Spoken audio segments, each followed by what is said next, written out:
இதே தொண்டி பேரூராட்சியில ஒரு முறை ஒரு இந்து பேரூராட்சி தலைவர், இன்னொரு முறை ஒரு இஸ்லாமிய பேரூராட்சி தலைவர் சொல்லி பேசி ஜமாத்தார்கள் பேசி சரி பண்ணி சரியா போயிட்டு இருந்துச்சு.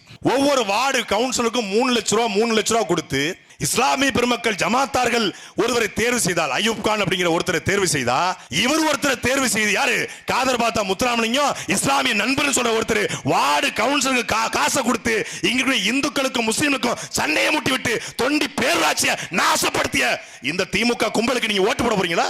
தொண்டி என்றால் என்ன? இந்துக்கள், கிறிஸ்தவர்கள், இஸ்லாமியர்கள் 3 பேரும் அண்ணன் தம்பியா மும்மதமும் சம்மதம் என்று வாழக்கூடிய மக்கள் இந்த தொண்டி மக்கள். மீனவர்கள், கிறிஸ்தவர்கள், இந்துக்கள், இஸ்லாமிய பெருமக்கள் ஒற்றுமையா இருந்தாங்க. ஒற்றுமையா இருந்த பேரூராட்சியை தூக்கி நாசமாக்கி இப்ப சாக்கடை பிரச்சனை, தண்ணி பிரச்சனை, சாலை பிரச்சனை, மீனவர்களுக்கு பிரச்சனை, எதுவும் இல்ல. பேரூராட்சிக்கு பேருக்கு ஒரு ஆளு செயல்படுறது அவர் பையன். பொதுவா கவுன்சிலர் புருஷன், இங்க கவுன்சிலர் பையன். முடிஞ்சிச்சு கதை.